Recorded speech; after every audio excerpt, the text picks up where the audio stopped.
bersih dan sehat, serta menjaga lingkungan tetap bersih. Membiasakan sering cuci tangan pakai sabun dengan air yang mengalir dan sabun antiseptik setiap sebelum melakukan aktivitas dan sesudahnya. Menteri Desa, Pembangunan Daerah Tertinggal dan Transmigrasi Abdul Halim Iskandar yang sering disapa Gus Menteri menanggapi tentang alokasi penggunaan dana desa dalam penanganan COVID-19. Jadi Kementerian Desa mengeluarkan surat edaran kepada Gubernur, Bupati, Wali Kota, dan Kepala Desa terkait dengan kebijakan itu.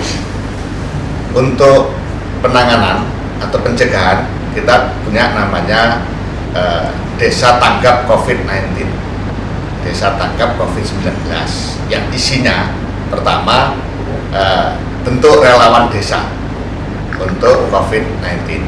Yang kedua, lakukan pencegahan setelah mengenali gejalanya.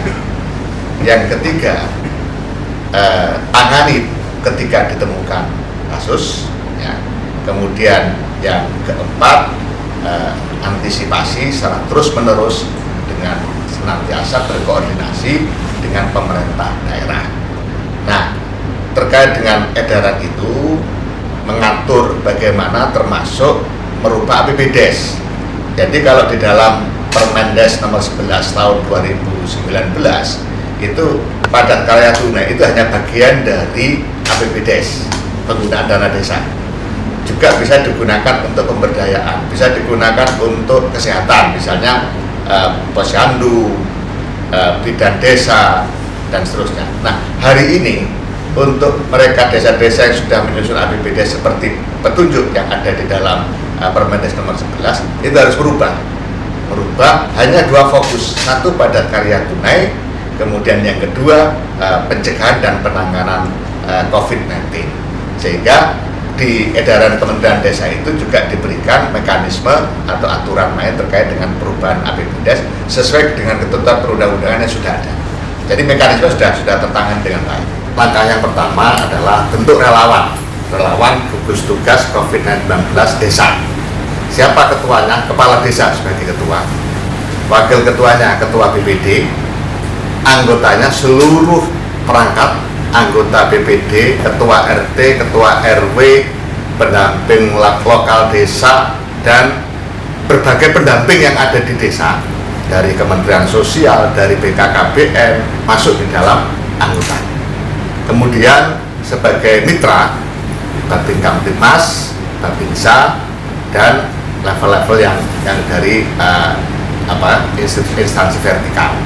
Nah, itu adalah keanggotaan gugus tugas desa terkait dengan COVID-19 atau COVID-19.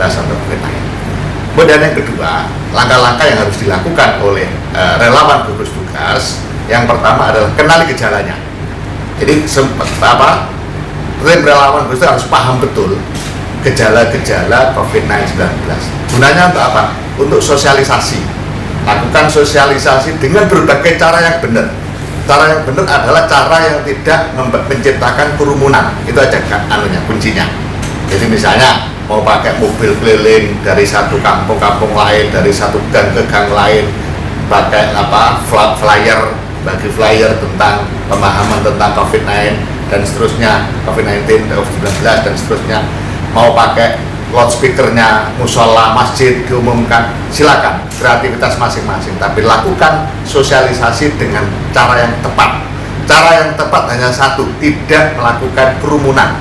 Jangan mengundang kemudian di balai desa 100 orang dijelaskan, itu bukan sosialisasi yang benar, itu malah bikin masalah baru.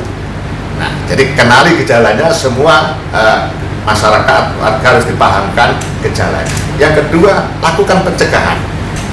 Berbagai cara pencegahan, misalnya desa betul-betul diamankan, mobilisasi, tadi saya sebutkan mobilisasi warga desa juga dilakukan pemantauan, dipahamkan, ini sangat penting, ini bukan hal yang remeh, masalahnya harus ditangani dengan serius, termasuk misalnya, mohon maaf situasi begini, biasanya kemudian banyak warga desa yang biasanya kerja di luar kota, di kota besar, bahkan di luar negeri pada pulang. Nah, ini harus ada penanganan serius, jangan kemudian dianggap sepele. Makanya mereka yang datang diidentifikasi, siapkan rumah yang nganggur, minta masyarakat mana yang direlakan untuk dipinjam, atau kalau perlu balai desa dipakai untuk menampung dalam upaya mendeteksi dan seterusnya mereka yang baru datang dari luar kota.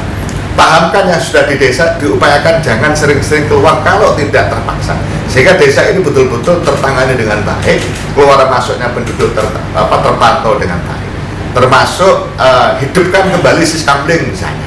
Ya tentu tidak harus 10 orang keliling, misalnya 2 orang piket dan seterusnya. Ini adalah dalam upaya pencegahan. Nah, kalau sudah pencegahan dilakukan secara maksimal, ini prioritas utamanya. Kalau pencegahan sudah dilakukan secara maksimal, kok ternyata masih ada ODP misalnya, orang dalam pemantauan, itu juga bagian dari sosialisasi. Pasien dalam pemantauan, bahkan kemudian suspek. Nah, ini harus dilakukan pencegahan.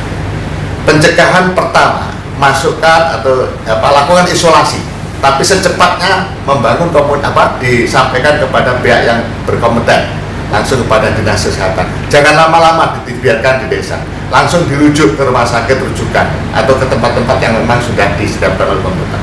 Nah, oleh karena itu relawan desa ini juga harus paham betul alur penanganan pasien baik ODP, PDP, suspek maupun yang sudah positif, supaya supaya terlokalisir dengan baik. Nah, jadi SOP kita atau protokol desa terkait dengan COVID-19 sudah kita lakukan dengan agak detail. Meskipun demikian, kita juga membuka call center. Jadi kita bikin call center 24 jam yang bisa dijadikan media untuk melakukan komunikasi dan diskusi dalam kaitannya dengan penggunaan dana desa untuk pencegahan dan penanganan COVID-19.